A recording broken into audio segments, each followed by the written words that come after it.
bad guy character in professional wrestling. When's the last time you got laid?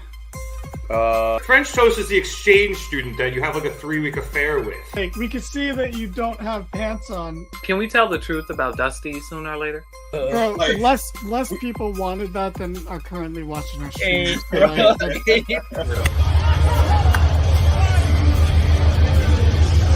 And you know Vince, and you still think, are these true? It's like... Welcome to the Mark It Down podcast.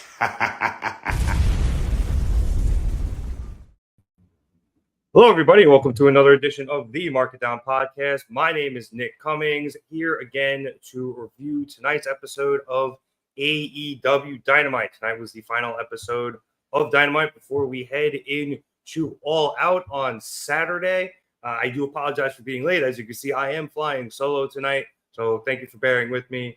And hopefully I have a good show, and hopefully we get some people in the comments to help me along and help me bounce off some stuff. But let's get into the show, and we started off tonight with Daniel Garcia making a beeline for the ring, grabbing the mic, and immediately calling out MJF, saying that patience is a virtue, and he isn't feeling very virtuous right now, wanting to break MJF's neck tonight instead of waiting for Saturday. We then have MJF appear up in the stands, about halfway up. He has his own little box, so to speak, and he says that he is up there in order to protect the match for All Out because he doesn't want Garcia to have any excuses when he covers the mat in Garcia's blood and snaps his pencil neck. And unlike Garcia, MJF claims that he doesn't attack people from behind like a coward. Garcia then says that nobody believes what MJF just said because everything about MJF is fake, from his tan to his hairline that he got in Turkey that didn't actually work. But the thing that Danny hates most about MJF is the thing that he feels is most fake about MJF, which is Max's love or fake love for AEW and its fans. And they all know it, no matter how many painted-on tattoos Max may get. MJF tries to jump back into the conversation, but Garcia cuts him off, telling him that he has to listen to Danny for once in his life. Garcia then tells MJF that he hopes he one day finds a woman that he can stay with for more than a year, and he wants Max to go on, get married to that woman, buy a house, and have a kid. And then, anytime MJF goes to pick up this kid, which he calls an ugly-ass baby, he's going to feel a pain in his neck all the way down to his toes, and he's going to think about Danny. When that child learns to talk, that child is going to ask MJF, were you a wrestler? And MJF will have to say, I was, until Daniel Garcia ended my career.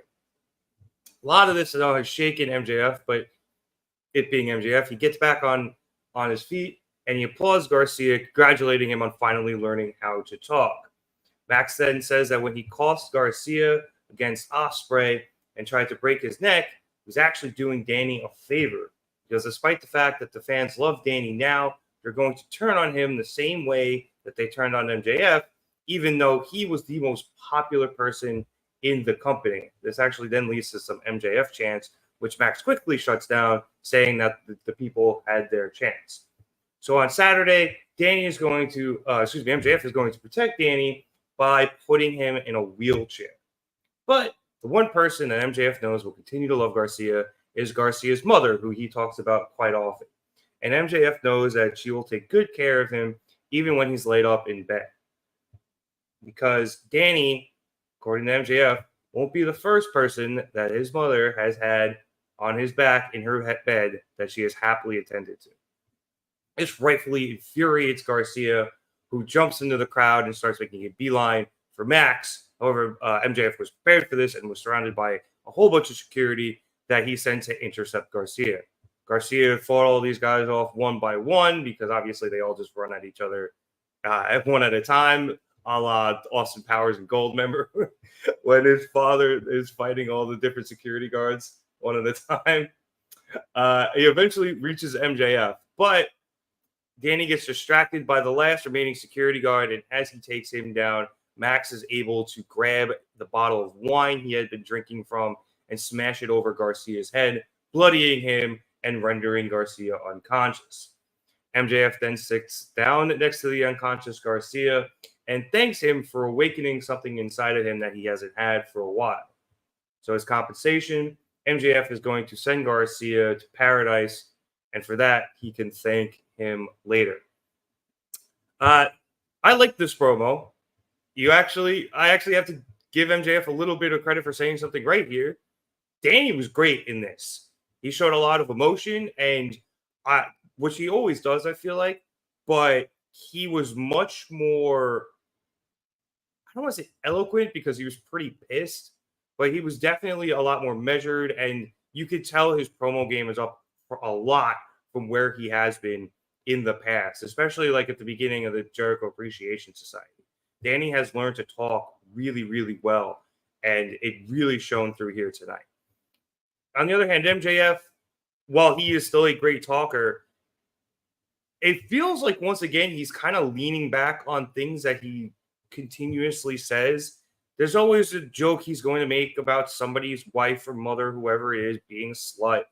He's once again leaning on this notion that the fans turned on him, which is something he's been doing a lot lately. And now he sees himself as some sort of savior for Garcia, which I'm sure is just him bullshitting. But even then, I think I just expect more from MJF. And since his return, I haven't gotten it that much. I feel like Ospreay had better promos than him during their recent feud up to All In. And in the last couple of weeks, Garcia's done a really good job in his promos as well, especially tonight. So while I'm thrilled with what Garcia did here, and that bottle shot from MJF was nasty as all hell, I feel like I'm wanting more for MJF. And I still continue to love him, and I still think he's going to be, continue to do well in the ring and have a great match on Saturday with Garcia. But like I said, I just expect more from him. And maybe I'm holding him to too high of a standard, but I hope he can do better in the future. All right, let us move now backstage to an interview with the Conglomeration.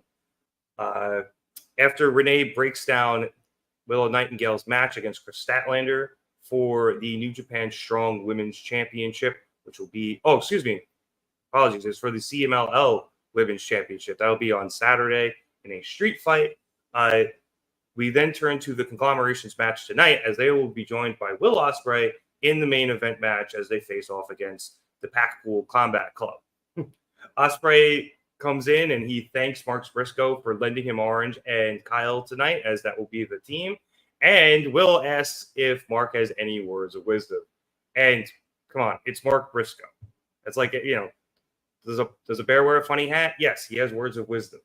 So Briscoe then hilariously breaks down the phone call he got from Kyle O'Reilly a couple of days ago, asking him if they want to team up with Will Ospreay.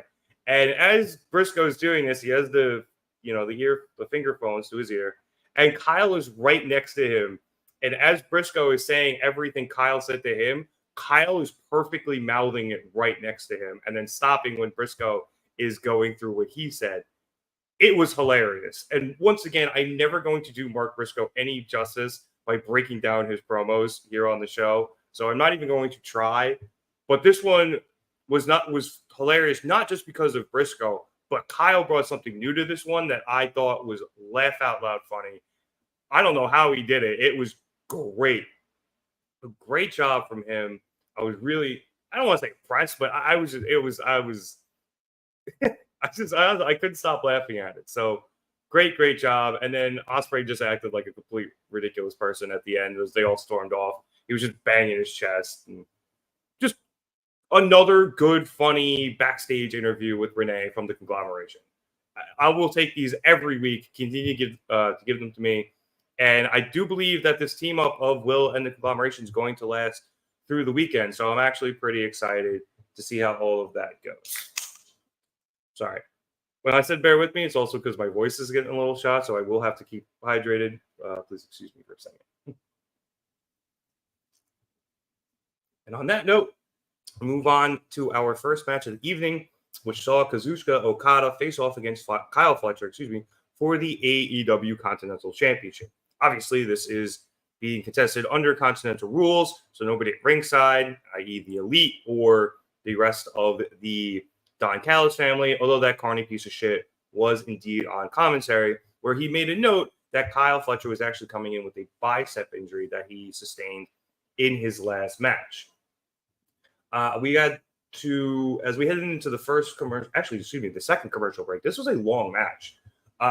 We had Okada hit an elbow drop, and then he hit his new pose of flipping everybody off before going for a Rainmaker, but Fletcher was able to counter that with the Michinoku driver that Okada was able to kick out of before rolling to the outside. However, Okada just did this to sucker Fletcher in, and as Fletcher came out, Okada caught him, with a boot to the midsection before planting him with a DDT.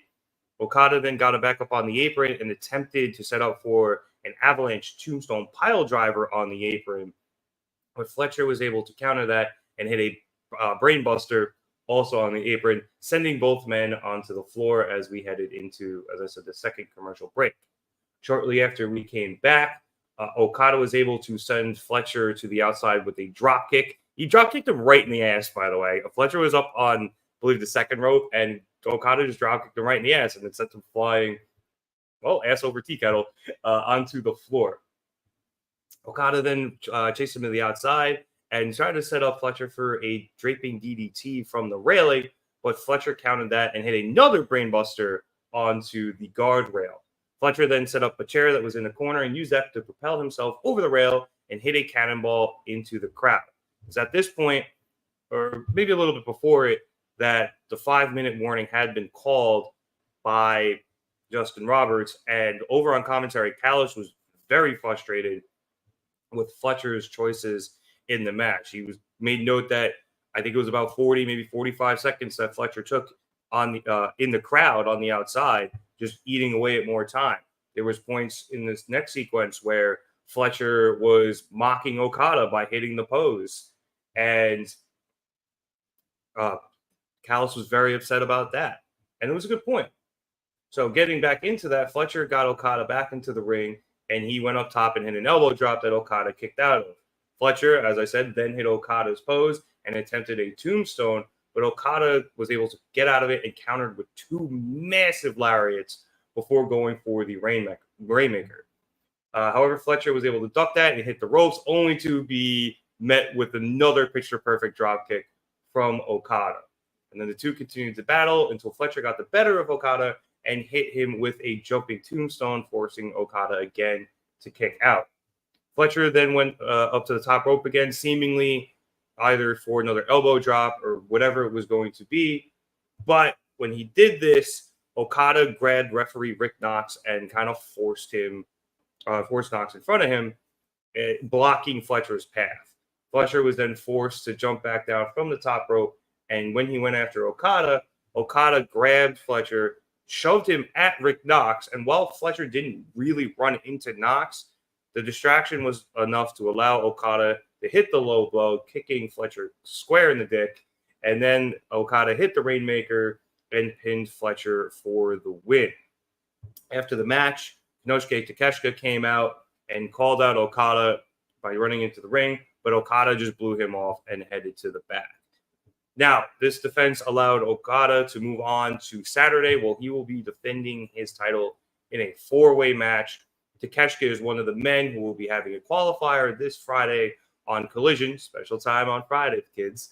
I think he is facing the Beast Mortos, which is going to be pretty cool. We also then have Orange Cassidy facing off against Brian Keith, which we'll get to in a little bit. And I believe the final match is Mark Briscoe, and I do not remember who the other guy is. So if anybody knows, if you could help me out on that, I would appreciate it. But that will be for Saturday. As for this match delivered. And I feel like recently I've been saying with a couple of matches I've really been looking forward to that these two guys have a lot more in the tank, and I think they could do better, but they were probably holding back. Not the case here tonight. While I do think Okada and Fletcher could do better, they didn't hold back. I thought this match was phenomenal. I really enjoyed it. When you get two guys like this in the ring, it's hard to have a bad match. So I would probably go with match of the night. I know the main event match was a lot of fun and a lot of cool shit happened, but I think this was just a perfectly wrestled match. No notes. Great job from these two guys. We continue to set up Okada while being dominant, continuing to just take the easy way out. We know he can more than likely beat Fletcher straight up, and he honestly probably would have had an opportunity to maybe just get the time limit draw again, but he decided against both of those things. Although I think a couple of weeks ago he got the time limit draw by kind of cheaping his way out of the match. But we see here tonight Okada would rather cheat to win and retain his title than actually win straight up. And I'm enjoying this Okada because he can still put on banger matches, and I can still be not pissed at the end, but I will get worked with the end of the match as he cheats to win once again. So good storytelling from the match as well. And I do think the way Callis was talking on commentary, we kind of see another crack in the relationship between Fletcher and that Cardi piece of shit. I think that Callis probably feels Fletcher may have had the match won had he not gone to the outside, had he not hit Okada's pose and wasted time. There was a lot of things I imagine Don, who continuously gets on Fletcher's case when he's on commentary, would rather have seen Kyle do. And I'm curious to see how this continues to play out, because I'm pretty sure at some point we are going to revisit the Ospreay, Don Callis, Fletcher triangle here, and we will probably end up getting some form of the Don Callis family against United Empire. I'm guessing that is going to happen when the Don Callis family gets some more numbers. Well, obviously, a lot of people are hurt. Takeshita obviously finally back as well from the G1, in which he did very well, and good job out of him. But they still need more people, because right now, if Fletcher goes with Will, it's a 2-on-2, and as far as I can tell, there's only one other guy in the family right now. So, and if we get Mark Davis back, then it's a 3-on-3 and is currently set up as a 3-on-1. So that will come back around, but I do appreciate the fact that AEW is continuing to tease, for lack of a better phrase, this split between Callis and Fletcher. I strictly due to the fact I think that Callis is just consistently annoyed with Fletcher and his choices, both in the ring and occasionally out of them as well, as we've seen Fletcher interfere in certain things where Don didn't really feel like it was a good idea. All right, we now move on to a video package where we saw Swerve Strickland buy back his childhood home. He gave a very nice speech about it. This was released earlier today on all of AEW's social media platforms, so you may have already seen it. I didn't write anything down here. I thought this was just going to be a rerun of what they put up on Twitter today. Boy, was I wrong. But I don't know if he actually did this or not. If he did, and what we get to later was just, something else, congratulations to him. It's a beautiful moment. If not, then you worked the shit out of me, guys. Well done. But I will say this. This was coming off the heels of Swerve signing that huge contract, so it would make sense that it happened now, that Swerve was able to do this because he got the money to be able to do it, which is awesome. But, man, did they really set me up for this one. Great job out of them. After that, we hit a commercial and then came back to Jamie Hayter versus Robin Renegade. As you can imagine by the fact that you've probably never heard of Miss Renegade, this was a fairly quick match. We had Saraya and Harley Cameron watching backstage. And to Renegade's credit, she actually put up a decent fight. But throughout the match, which was not very long, Hayter continually had an answer. The final answer being a power slam counter to a top rope dive which just looked great from Hayter. And great job by Renegade taking it as well. We then had Hayter hit 3 straight backbreakers before landing in the Haterade and picking up the win. Look, it's just good to have Jamie Hayter back. This is a smart move here. Build her back up, help her get the ring rust off. So, quick segment. It was a jobber match, and it did what it was supposed to do. And we are continuing to see the rivalry between Hayter and Saraya as that match will be coming up eventually. I don't think it's going to happen on Saturday, but Hayter has a list, and she is going to take out everybody on it who helped injure her. And that starts with Saraya. Ruby Soho is out, and she's probably going to be for a little while, but I'm sure Ruby's on that list. And eventually, Jamie will get to Toni Storm, and we will see how that goes. I'm actually looking forward to that quite a bit. After that, we went to initially a replay of the end of the match last week where Hook was able to force Roderick Strong to tap out. However, Roddy's foot was very clearly under the rope, and the referee missed it because she was focusing on the tap. So we watched a recap of that last week before going backstage to Renee Paquette, who was with both Roddy and Christopher Daniels. And Roddy was showing the two of them the video of the fact that his foot was under the rope. But CD says that there's nothing he could do, and the official's ruling is final. Hook then comes over, and CD holds it back immediately. But Hook says, look, Roddy, you're right. Your foot was under the rope. You deserve a shot at the title. So let's have the match tonight in Milwaukee. And you can get you can get the rightful opportunity that you should get. Roddy refuses this challenge, saying he won't wrestle in a place like Milwaukee, but he will get a shot at the FTW title. And when he wants it, Hook will be the first one to know. We then went to a different part of backstage. It was a very quick cut where we saw Jon Moxley and Marina Shafir entering the building.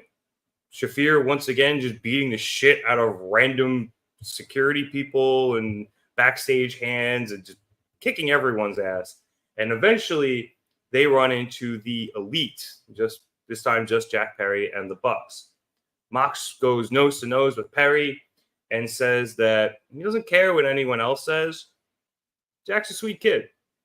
And then the pair walk off as they head towards their entrance, which we got when we came back from commercial. So the two of them come to the ring, and Mox grabs a mic and starts by asking if Darby Allin is somewhere here tonight, which she's pretty sure Darby isn't. And then he goes into the story about how a few years back, he fought a kid who had absolutely nothing and was living in his car, beat the absolute piss out of him for 20 minutes, and then that kid got up and was still smiling. That kid obviously being Darby Allin in their match. I think that was back at Daly's place. Might have been earlier than that, but either way, I remember that match. It was good. I just don't remember where it was. Anyway, Mox says that he likes Darby because Darby gets it and he does things the right way. And Darby knows that being able to come out to this ring and wrestle is not a right, but a privilege that has to be earned. So, once again, just like last week, Mox is just asking Darby to come so they could talk. He only wants to talk. And while Mox is a patient man, his patience won't last forever. So if Darby doesn't show up soon, Mox will start applying pressure despite the fact he doesn't want to. Mox and Shafir then leave, once again, leaving a few more questions than answers. We still don't know Mox's affiliation with Shafir, other than the fact they just like beating people up. We don't know if Mox is still aligned with the BCC, which was brought up a bit later, and I'll get into it, but it was still left very ambiguous. We now see Moxley kind of likes Jack Perry. That's a weird one, and doesn't really seem to, I don't want to say doesn't seem to hate the Bucks. He didn't really give them the time of day when he talked to Perry. But we now still also have this thing with Darby going on. And it's all very confusing where Mox is going with this. Obviously, his target in whatever way, shape, or form is Darby. But we don't know why or for what reasons. Does he want Darby to join him? Does he want to take Darby out for whatever reason? Is this new group going to expand? Who knows? We do did see though that Mox got a new Tron. At least it looked to me like he did, and he is also going by Death Rider here in AEW as he has in New Japan for a while. So this tonal shift from Moxley is very interesting. It's very intriguing, but with so many more questions and answers at the moment, it's really hard to dive too far into it. But hopefully we get some more answers as time moves on. After this, we went again backstage to an interview, and hi guys, it's the Learning Tree Chris Jericho and his branches with Renee Paquette. Jericho is still pretty pissed off at Orange Cassidy from 3 years ago when Cassidy ruined his $7,000 jacket, and Jericho, giving us all another reason to watch this clip, shows us the video of Orange dropping a bunch of orange and orange juice onto the then, it was the then inner circle. Also, shout out Ortiz not being able to swim and drowning in a centimeter of orange juice. I forgot he did that. It was great. Jericho then says that Brian Keith is going to beat the money out of Orange on Friday in their Continental Challenge match. Again, the winner of that will move on to the four-way for the Continental Championship at All Out. Big Bill jumps in with some sage life advice, as he's wont to do, about paying one's debts. We all know that worked out for the Lannisters. And then Brian Keith puts the exclamation point on it by saying, you got to pay your debts. Orange then walks over and completely blows off Jericho and goes right to Keith and says that if Keith beats him Keith should tell Chris Jericho that if Keith beats him on Friday, he will give Jericho the $7,000 in cash before Orange turns, says hi to Renee, and leaves.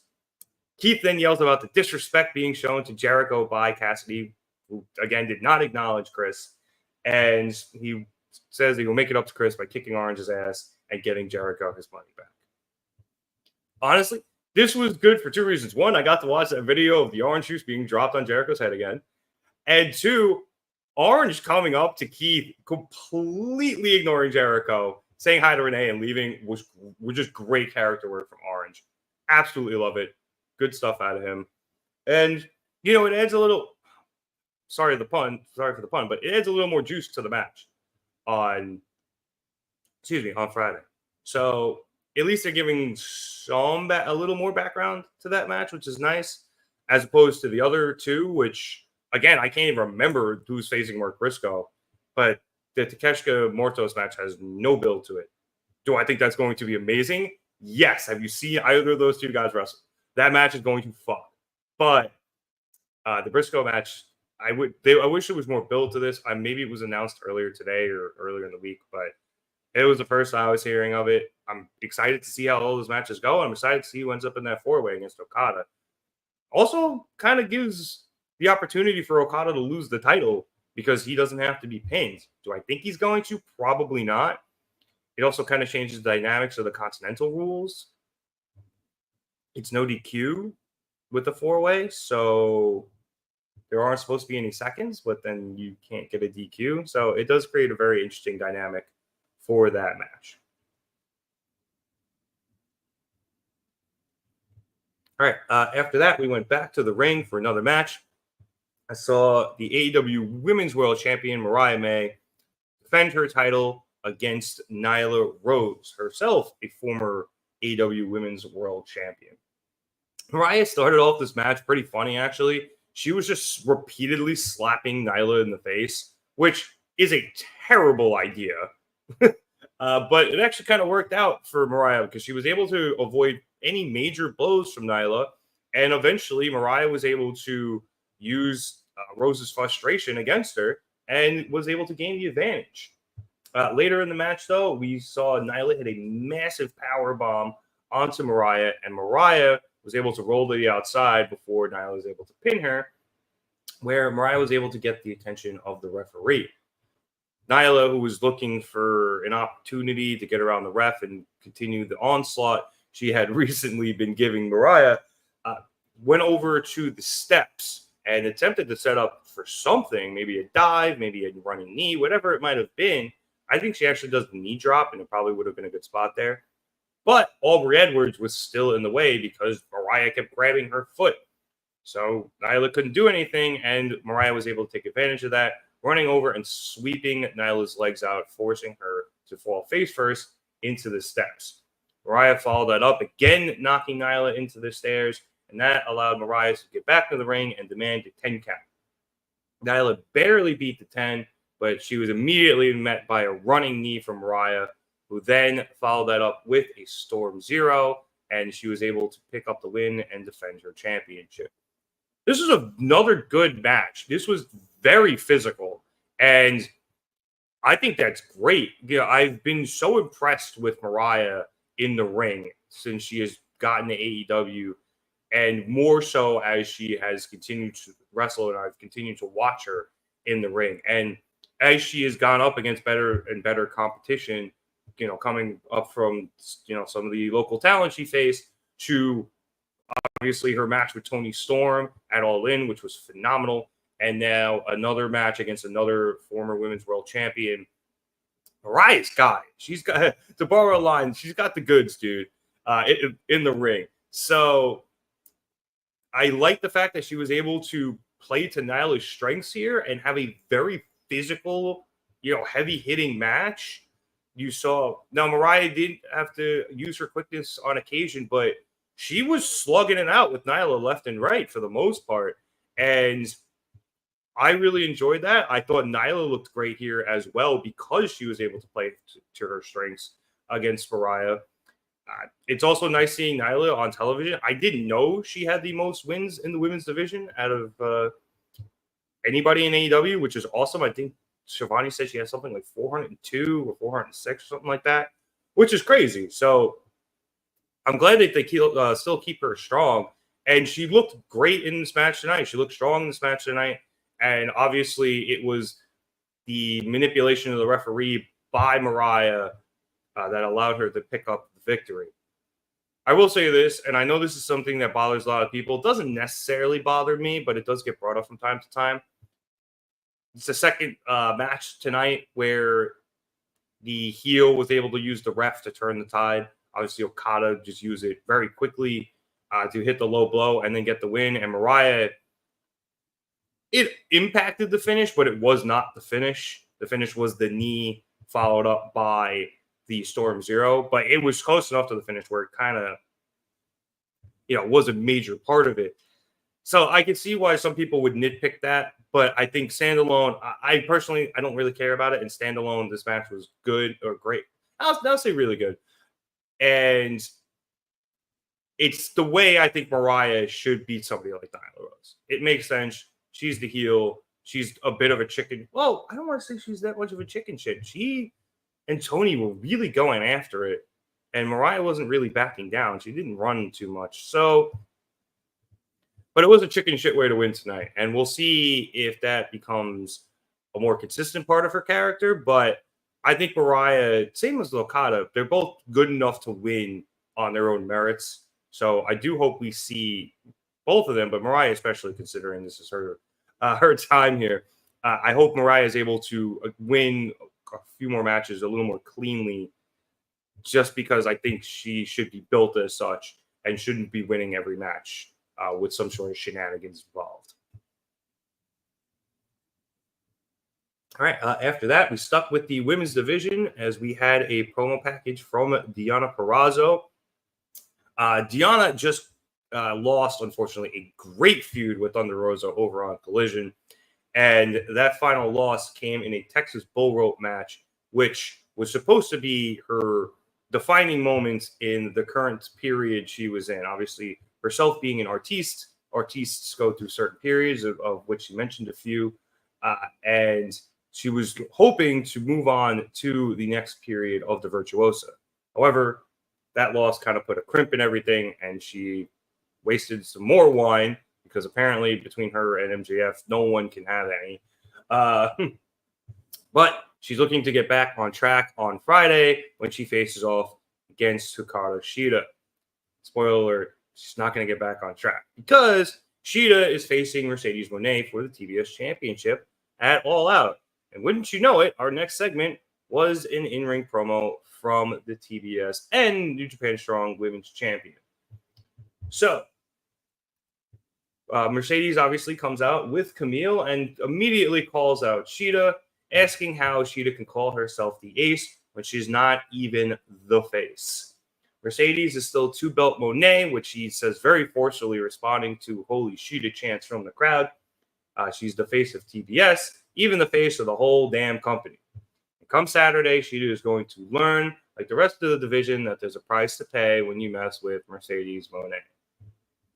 Shida then appears up on the screen and says that Mercedes, just like everybody else, knows that she was just one katana away from losing to Shida in their last match, but Camille got involved, and that's what ended up costing Shida. And without Camille by her side, everyone knows that Mercedes cannot beat the ace. And as she said this, Shida tears off her suit to reveal her new The Ace t-shirt. A little bit of weird product placement, but whatever. I'll let it slide. It's Shida. I like it too much. Anyway, in that vein, Shida then announces she has some news, and Christopher Daniels joins the party to announce that Camille will be banned from ringside for the match between Mercedes and Shida at All Out, which causes Mercedes to just absolutely flip out. Shida then says that she knows Mercedes knows some Japanese and leaves her with a sayonara, bitch. So, like, I love Shida. I would love anything she does. This was funny. Like, the suit tearing, whatever. But that was a good line. I like they brought that back from last week. It was pretty funny. Mercedes is Mercedes. You kind of know what you're getting from her promos at this point. She's, going to go out there, brag about how she has 2 titles. She's the face of TBS. She's the face of the division, the company. Nobody can beat her. Blah, blah, blah, blah, blah. Same old shit from her. Does it work? Yes. But let's be realistic here. We're here to see Mercedes in the ring, not talk for the most part. And her going up against Shida, I think, is going to be a great matchup. I'm really excited to see what they can do together, especially because they just had one, and it was a pretty damn good match. So the fact that this one's going to be a pay-per-view, I expect the level to be raised, and I'm very, very excited about seeing it. At some point, I'm going to be on vacation, so I'm not going to get able to watch it live. But whatever. We then went backstage to, Mercedes Moné allies, Jack Perry and the Young Bucks of the Elite, where they were cutting a promo in front of a very scary-looking fence. Perry says that he was in the ring when Bryan Danielson debuted in AEW a few years back, and after feeling that electricity, Jack knew that he wanted to one day step foot in the ring with the American Dragon. However, fast forward to this year, Jack was sitting at home when he learned that Danielson's career was coming to an end, and because of that, Jack may never get a chance to step into the ring with Bryan. But Jack didn't give up. He went to Japan, started over, sold his own t-shirts, and eventually clawed his way back to AEW by doing everything he could and by doing it all by himself. Jack then called out Bryan for not helping him in any way, shape, or form, despite the fact that help from Danielson would have been huge, because the reason that Bryan didn't help him is because the only thing Bryan cares about is his stupid fairy tale ending. So on Saturday, back where it all began in Chicago, it is not going to be a happy ending for Bryan. Matthew then jumps in and says that he's there to deliver a message to Bryan and the BCC from the EVPs, saying that they will do anything to make sure that the AEW World Championship comes back home to the Elite. The Elite. This is a good promo from Perry. I think we have seen him improve leaps and bounds, and this is something we said for a while, especially with this new character. He is really doing a great job with it, and he's really found his voice in this character in the last few months.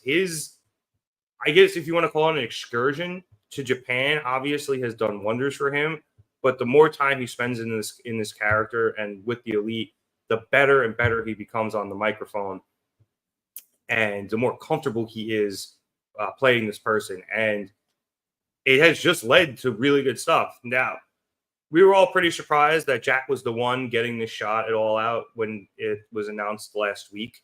So between that and the fact that there wasn't really a whole lot of time to build, I think Jack did a pretty damn good job here. I really do. He's got one promo to get this match over, and I think he made his motivations clear.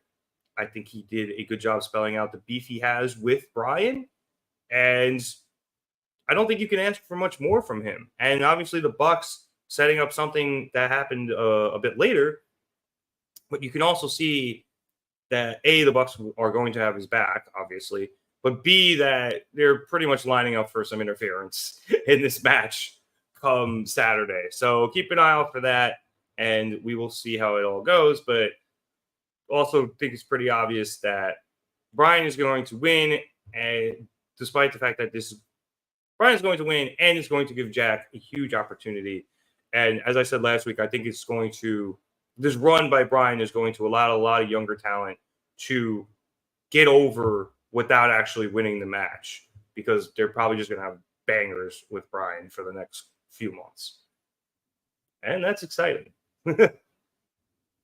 Speaking of bangers, we went to our next match, which Will Ospreay, Kyle O'Reilly, and Orange Cassidy face off against the Packpool Combat Club. Obviously, Pac, Claudio, Castagnoli, and Wheeler Yuta, a.k.a. the AEW World Trios Champions. We actually had Bryan Danielson on commentary for this, and we had Excalibur, before the match started, ask Bryan about Pac teaming up with the BCC, and also about Jon Moxley. However, Bryan was very cagey and only mentioned the fact that Pac seems like he is a natural fit in the BCC, especially considering his level of intensity and the way he attacks in the ring. We actually had Wheeler Yuta and Kyle O'Reilly start this match off, and I bring that up because this is one of those matchups I didn't really know I wanted, but I think it'd be a good one. I would like to see that as a one-on-one match. Those are two very sound technical wrestlers, and I think I would very much enjoy seeing them. And the beginning of the match was such, and I enjoyed watching, so I'd like to see that as a full match at some point. Excuse me. We then also very early in the match got a nice little tease between Ospreay and Pac for their match on Saturday. And let me just say, this match is going to fuck. They had about 20, maybe 30 seconds in a sequence there, and it was awesome. Ospreay ended up getting in the better of it, and Pac was forced to retreat into his corner and tag out. But it was great right as we headed into commercial.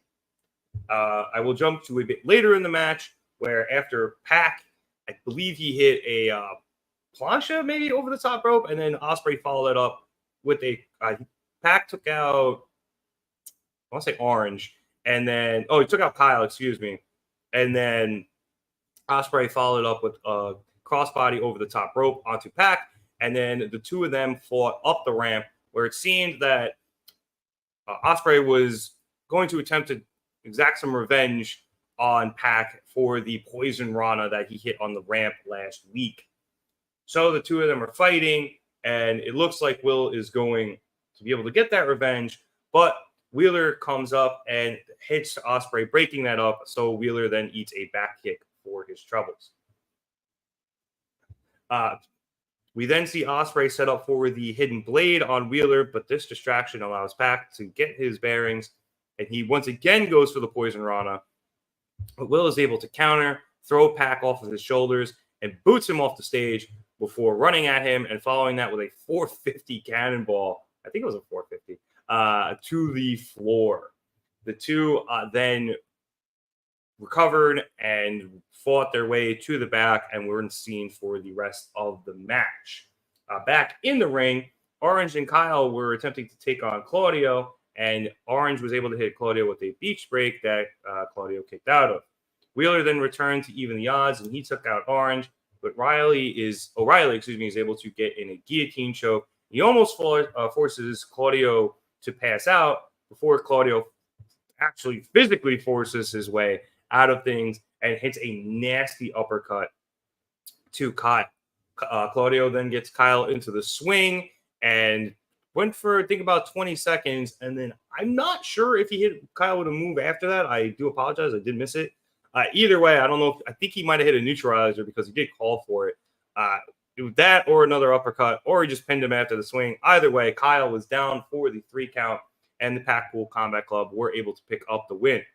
After the match, Bryan left commentary and went down to celebrate with his fellow BCC members. However, they were jumped from behind by the full force of the Elite, leading to a 4-on-3 beatdown where the Elite threw Wheeler and Claudio out of the ring and attempted, to hit Bryan with a chair. He had Jack grab the chair while the Bucks held Bryan, and they were going to more than likely hit him in the head with it. However, Claudio and Wheeler were able to recover, and they jumped back in, and the 3 BCC members were able to fight off the Elite, with Bryan attempting to kick Jack's fucking head in, and I quote, before he's pulled out of the ring by the Young Bucks. Claudio then grabbed the mic, and he said that you kids just made the biggest mistake of your lives, and mentions the fact that he and Wheeler don't have anything to do at All Out. And considering the amount of gold that he and Wheeler have won lately, he mentions that obviously their trios championship wins. I think he mentioned they might have won something down in Mexico too. Seems to make sense that they might as well try for some more. And he challenges the Young Bucks to a shot at the AEW World Tag Team Championships, which Tony Khan quickly made official after this segment. Bryan then grabs the mic and he says that he and everyone else are sick of Jack Perry's crap. So at All Out, he's going to kick Jack's fucking head in, which obviously gets a huge pop. And then let Bryan say fuck twice on television, which is great. We then cut backstage where we see Pac and Will Ospreay are continuing their brawl, and it spills into an area with a bunch of road cases, and the 2 men fight up on top of it, and then Pac is able to get the best of Ospreay and hit a brainbuster right into the case, leaving Will just absolutely fucked.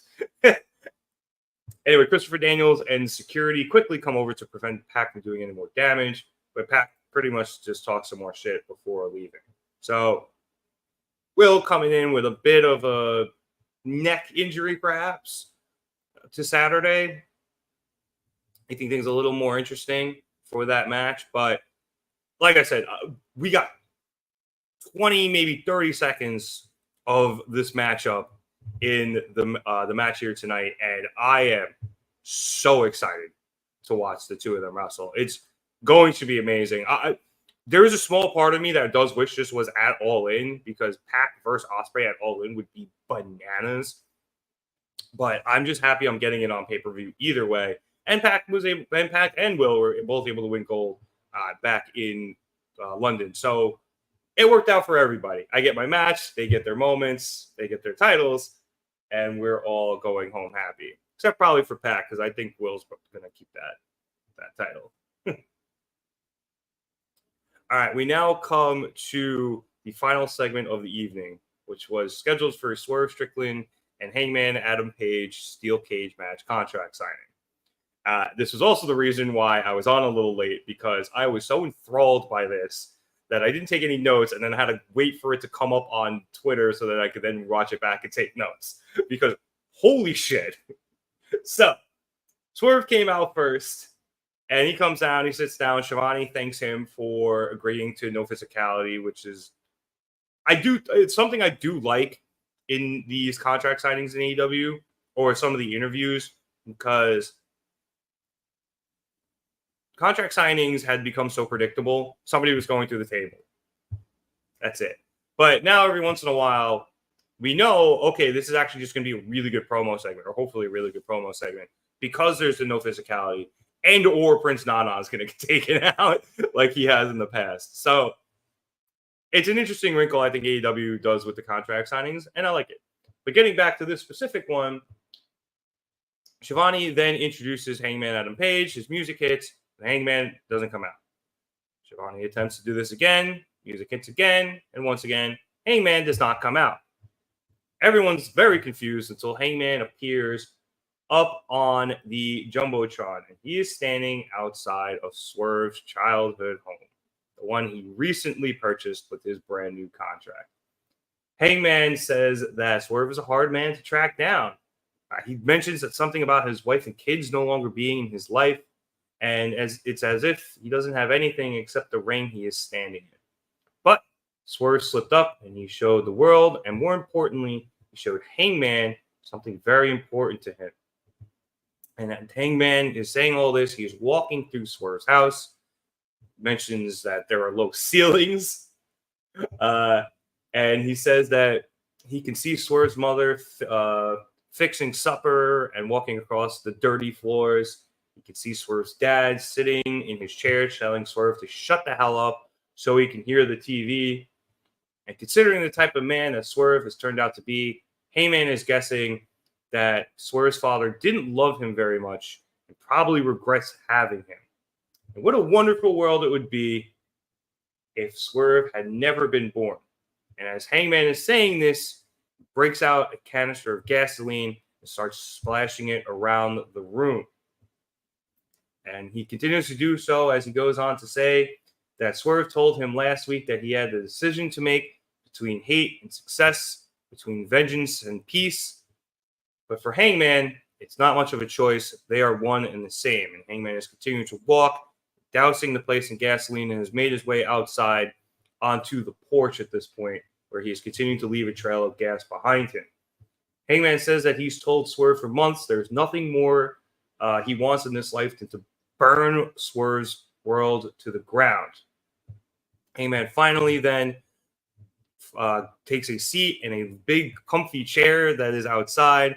Has a table next to it with, I believe, a glass of whiskey. And Hangman sits down and says that while he wasn't the one that took the AEW championship from Swerve, he was more than happy to play a role in having it slip through his fingers. And on Saturday, he is going to take Swerve's pride and dignity, as Swerve will be on his knees begging and pleading for Hangman's mercy. But the night is coming to a close, so Hangman says that Swerve needs to start saying his goodbyes. He should say goodbye to the AEW championship if he hasn't already, and the idea of ever holding it again. This Saturday, Swerve will have to say goodbye to his health, his career, his joy, and his happiness. And tonight, Hangman says, Swerve will get a little bit of practice because tonight, live in front of the world, he gets to say goodbye to Swerve's house. As Hangman was finishing up that statement, he had lit one of those sticks on fire that are used to start like campfires and stuff. He takes the stick, throws it into the stream of gasoline behind him, and the flame bursts up and follows the gas all the way to the house. And the house, just an absolute tinderbox, is engulfed in flames as Hangman sits there, leans back, and drinks from his glass of whiskey. Back in the ring, Swerve this entire time is on the verge of tears. He's throwing the table. He threw the chair. Nana is screaming bloody murder. Swerve looked like a broken man. He did a phenomenal job acting like this because of how hard Swerve is, his character is. It's hard for him to show emotion like this. And he, like I said, he wasn't crying, but he was very close. He broke some of his jewelry, I think. I don't know if it was on accident or on purpose, but he did a serious number. Just great job from acting from Swerve. And we just saw him on his hands and knees looking up at the Tron as we went off air. Honestly, there was a lot of choices for the thumbnail tonight.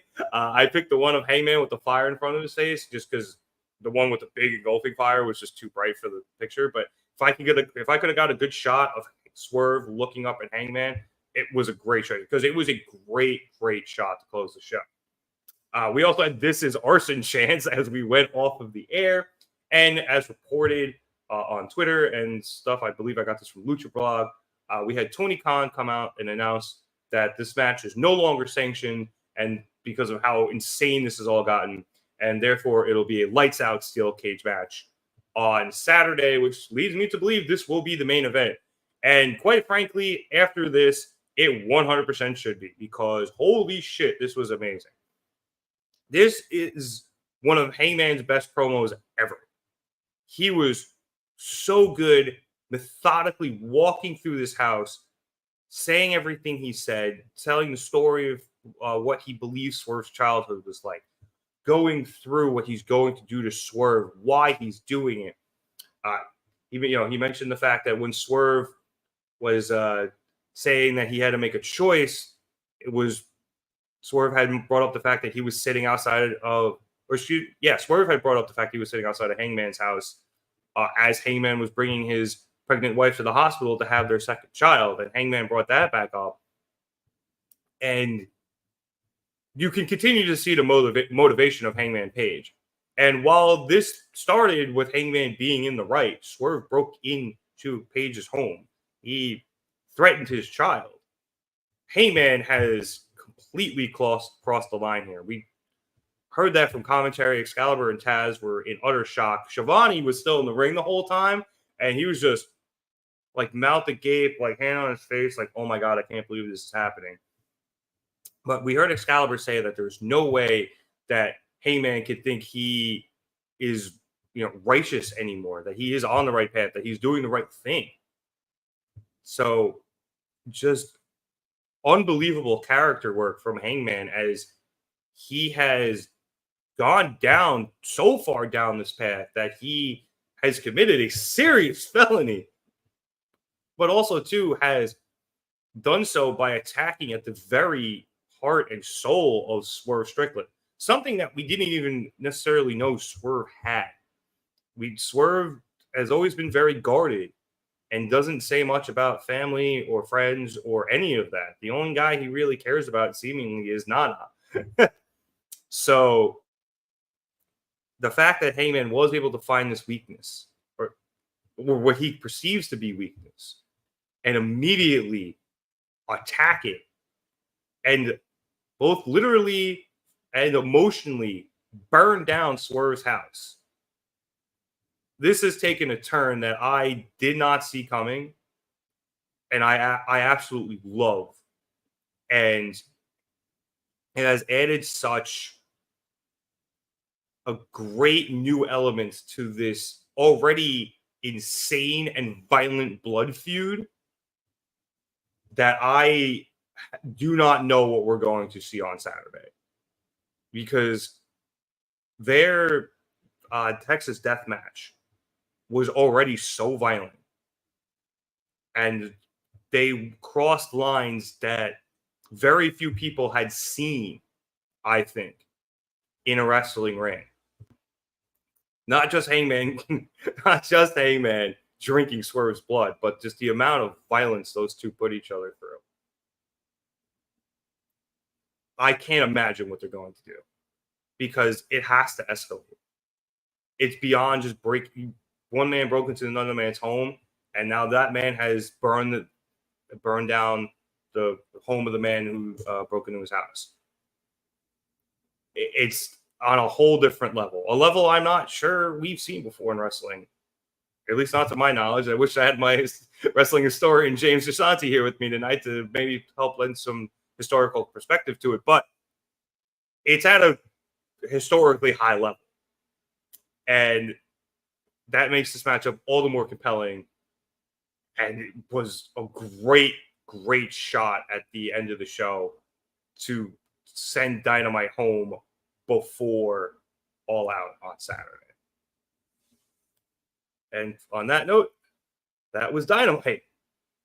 And I saw some people saying, mainly Producer Boy in our chat, that this wasn't the best show.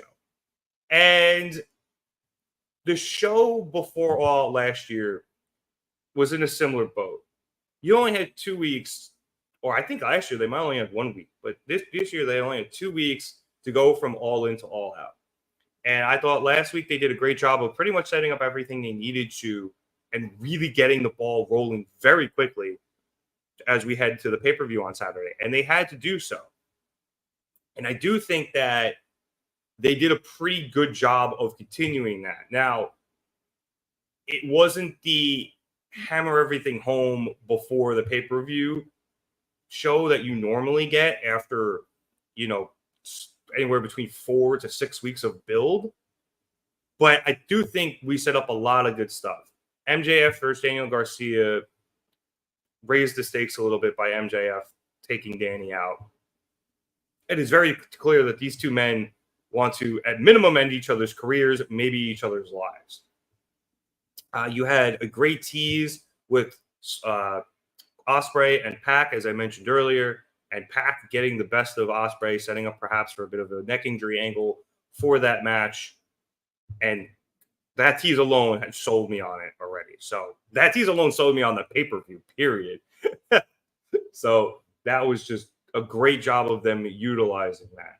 I thought we got a bit more stuff out of both the Bryan Danielson and Jack Perry match and the Mercedes Moné Hikaru Shida match. And Shida just won that opportunity. So this was really the only thing they had to truly build it. And I think taking Camille out of the equation was a great way to sell it because it really pissed off Mercedes. It puts her in a corner. She hasn't been in too much recently in AEW, and that makes things compelling. So I'm curious to also see what happens with the last three members of that Fatal 4-Way for the Continental Championship match. I do think we're going to see Takeshita in it. I do think we're going to see Orange Cassidy in it. And I mean, Mortos being in that match would be awesome, but I think give me the Takeshita Okada tease, por favor. And maybe Briscoe. I think two members of the conglomeration being in it would be smart. And, you know, having your Ring of Honor champion on another pay-per-view can't hurt. So you have that as well. As for matches, the six-man tag match was fun. It led into two different feuds being continued. As I said, Pac versus Ospreay, and then you had the Danielson Perry match, while also setting up a third match for the tag team championship. So very efficient work there. And it was just a fun match. Jamie Hayter coming back is awesome. Mariah May versus Nyla Rose was great. I also really, really loved Fletcher versus Okada. So, and yeah, I think this was good. And the one thing is also that we have no idea what's going on is Jon Moxley. But I do like the fact that we have some mystery, and this wasn't just a show entirely built up of, hey, we got to cram everything in before All Out. We were allowed to see some things that are going to continue past Saturday as well. So, solid show. I enjoyed it, but my voice is going, so I'm going to have to stop talking about it. And thank everybody so much for watching me here at the Mark It Down podcast. I would appreciate it if you liked and subscribed. I swear to God, it's normally not just me most times here on Dynamite. We usually have quite the cast of characters, whether it's James Asante, Matt Gascone, or even producer boy sometimes in the background. But if you would like to see more videos from us, you can click that subscribe button. It would help us dearly. We have reached 1,000 subscribers, so I will tell you all about what's going to come up with that. But if you like the video here tonight, we appreciate it as well if you would like it. This way, we know that you are enjoying what we're doing, and we can help cater to those things. And if not, then we can, try to change things up and hopefully have more people on with me in the future. But as I said, we have reached 1,000 subscribers, so I'd like to thank everybody so much who has subscribed to us here at the Mark It Down podcast. I think we're going on almost 3 years now, so it's been a great ride so far. Hopefully we can do it much, much longer. And with 1,000 subscribers, we are going to be setting up some giveaways. I know James has been talking about them for a while. Some things got in the way, but we have been saving them for the 1,000 subscribers. And now that we're here, we will be setting those up. So you want to make sure you follow us on all of our social media platforms: Twitter, Facebook, Instagram, TikTok. You can get those links if you're on YouTube in the description below. If you follow us on those things, you will get updates, and you will also allow yourself to be very quickly entered into these giveaways, as following us on some of those platforms, as well as subscribing here on YouTube, will get you entries. For those of you who are watching on either Facebook or Twitter, or listening to us on Apple Podcasts or Spotify, and you want to check out our social media platforms, you can check us out on Twitter at markitdown_pod. Instagram is at markitdownpod. Facebook, you can just search out Mark It Down podcast. I believe you can do the same on TikTok as well. TikTok is not my department. I'm too old for that shit. I'm sorry. But if you want to check us out on YouTube, is youtube.com/markitdown3665. All right. So on that note, my name is Nick Cummings. Thank you again so much for watching me here at the Market Down Podcast. James will be back next week. I will not be. So enjoy All Out, everybody, and we hope to see you for our show then. I also forgot to break down. We do Monday Night Raw, Impact Zone, and we will be covering the pay-per-view, and then we will be back here again next week for AEW Dynamite. So again, thank you for watching us here at the Market Down Podcast. Have a good night, everybody, and enjoy All Out.